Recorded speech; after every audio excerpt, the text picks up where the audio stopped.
notre tradition, notre langue vient vraiment du territoire. Là. On dit que c'est là que c'est vraiment notre université, notre maison. On remarque les conséquences aujourd'hui.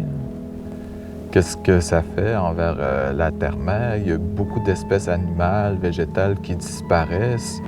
Puis, veut pas, dans notre philosophie, c'est tous ces animaux-là, puis toutes ces plantes-là, ils ont comme une raison d'être. Là. Fait que c'est tout l'écosystème que ça vient toucher. Là. Fait que nous, au final, l'être humain, on va vivre ces répercussions-là. Là.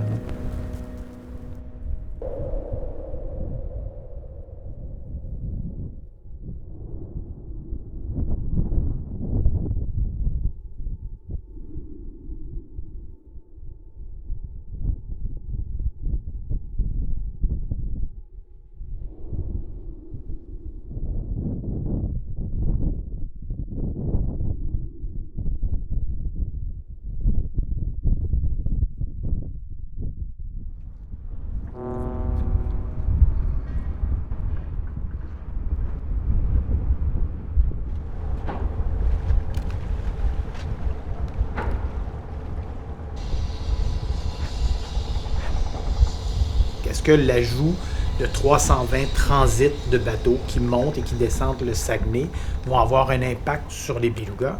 C'est pas une question qui est triviale. Il y a déjà beaucoup de trafic de navires dans l'estuaire du Saint-Laurent, un peu moins dans le Saguenay, mais dans l'estuaire du Saint-Laurent, il y a presque 5000 transits de grands navires marchands à chaque année. Les belugas vivent dans cet environnement-là. Est-ce que l'ajout de 320 va faire une grande différence? Comment répondre à cette question-là? Si on demande aux promoteurs d'y répondre, bien, c'est de présumer qu'il y a tout en main pour répondre à cette question-là. Ce qui est pas simple. Si on demande à notre société, à notre collectivité, avec tous ces mécanismes, les mécanismes d'évaluation environnementale, les BAP de ce monde, ou aux scientifiques, bien là, on commence à construire une réponse qui est plus utile, qui est plus juste, mais ça prend du temps.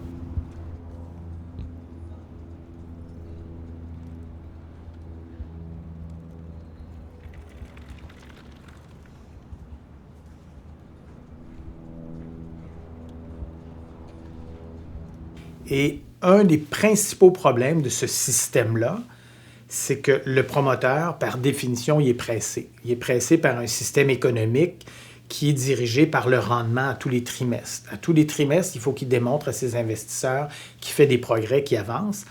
Et notre société, avec ses évaluations environnementales, avec les BAP ou avec la science elle-même, progresse beaucoup plus lentement. Et c'est cette distance-là dans les agendas des promoteurs et de notre société qui cause souvent un problème. Donc, même si le promoteur agit en toute transparence et bonne foi, il est quand même dans une voie rapide, alors que notre société, si elle veut faire bien les choses, va demander plus de temps.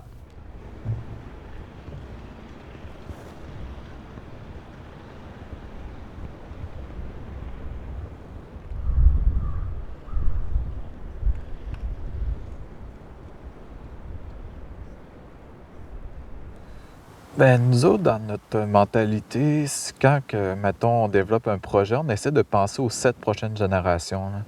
Fait que ça vient comme en contradiction un peu avec cette mentalité-là. Parce que le projet GNL va peut-être créer de l'emploi, oui, mais seulement pour une génération. Là. Fait que si on pense aux 6 autres après, ils risquent de vivre les répercussions de ce projet-là. Puis on essaie de plus possible de penser à nos enfants, à nos petits-enfants, nos arrière-petits-enfants, nos arrière-arrière-petits-enfants. Là. C'est comme ça qu'on vivait aussi autrefois en territoire. Là. Mettons s'il y a des chefs de famille qui se réunissaient ici à Machtoyats, puis mettons s'il y a une famille qui vivait de la famine dans leur territoire, ils s'arrangeaient entre eux autres pour que tout le monde puisse manger à sa faim puis qu'il y ait une bonne cogestion du territoire. Là. Fait que c'était tout le temps, fallait penser aux autres générations. Là.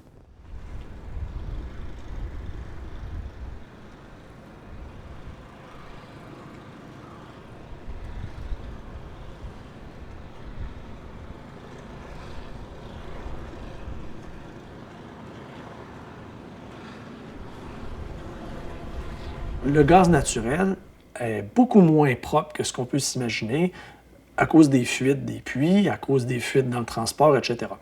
Bon, il y a des études qui disent même que le gaz naturel est possiblement même plus émetteur de gaz à effet de serre que le charbon, tout simplement parce que le gaz naturel est un gaz à effet de serre assez puissant. C'est du méthane, donc c'est un gaz à effet de serre beaucoup plus puissant que le CO2, que le dioxyde de carbone. Donc, toute forme de fuite entraîne nécessairement une grande quantité d'émissions de gaz à effet de serre. Donc, les études nous indiquent de plus en plus que ces émissions-là, les émissions qu'on dit furtives, donc on ne voit pas trop où est-ce qu'elles sont, bien, ont un impact majeur.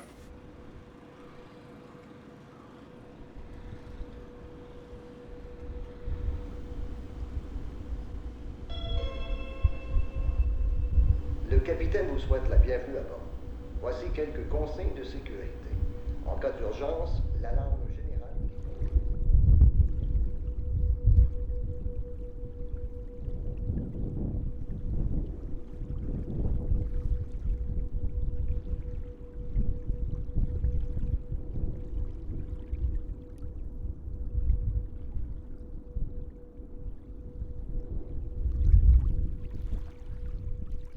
Le bruit est une menace importante pour les belugas, à tel point qu'on a identifié la réduction du bruit comme étant quelque chose d'essentiel à réaliser comme collectivité pour assurer le rétablissement de cette population et même sa survie.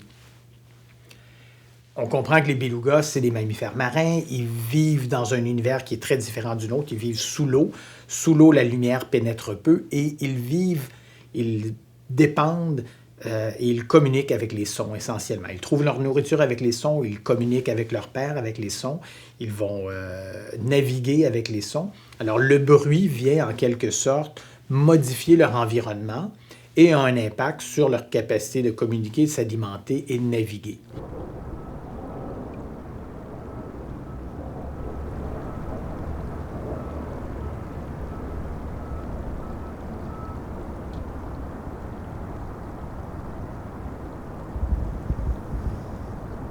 On s'est rendu compte effectivement que les gens ne connaissaient vraiment pas ou vraiment peu les projets industriels qui étaient en phase au Saguenay-Lac-Saint-Jean. Et donc, ça amène un enjeu énorme de démocratie parce que si les gens ne sont pas au courant, ils ne peuvent pas avoir une tête sur le dossier. Et ce qu'on a eu comme feedback, donc, c'est que même si, par exemple, l'entreprise GNL a dépensé des centaines de milliers de dollars en publicité, radio, journaux, etc., bien, les gens entendent juste une bribe d'informations et ne voient pas le portrait global. Donc, nous, ce qu'on a fait comme travail de base, ça a été d'essayer de faire comprendre aux jeux les enjeux globaux face à ces projets-là.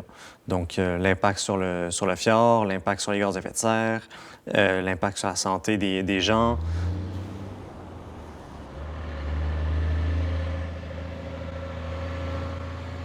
Est-ce que c'est vraiment ça qu'on veut comme société, de continuer à utiliser des énergies fossiles? Pour l'instant, on en a encore besoin, mais est-ce qu'on doit aller vraiment vers ça? Donc, il faut se poser des questions. Mais est-ce que ce modèle-là, scientifiquement, ou en tout cas rationnellement, cadre avec les conditions environnementales qu'on a? Moi, je ne le crois pas. De plus en plus, on dit que non. Mais en même temps, pendant qu'on dit ça, on ne change pas notre modèle, donc puis c'est lourd, c'est long à changer, c'est quelque chose qui est complexe.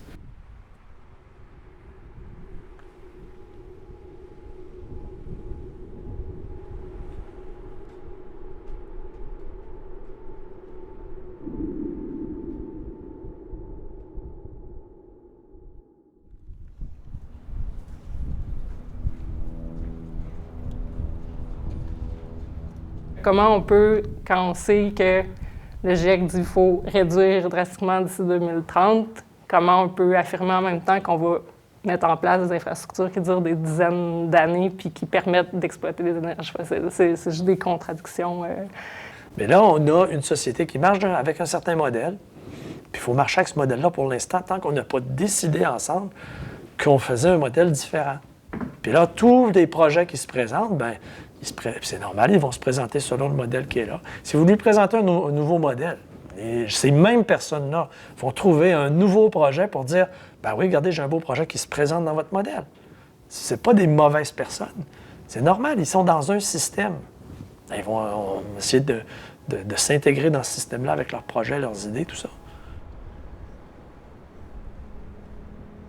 On est pressé par le temps parce que la grande entreprise n'a pas la patience nécessaire pour assurer cette compatibilité-là. On se bat contre le temps parce que le capital est pressé puis la science prend du temps.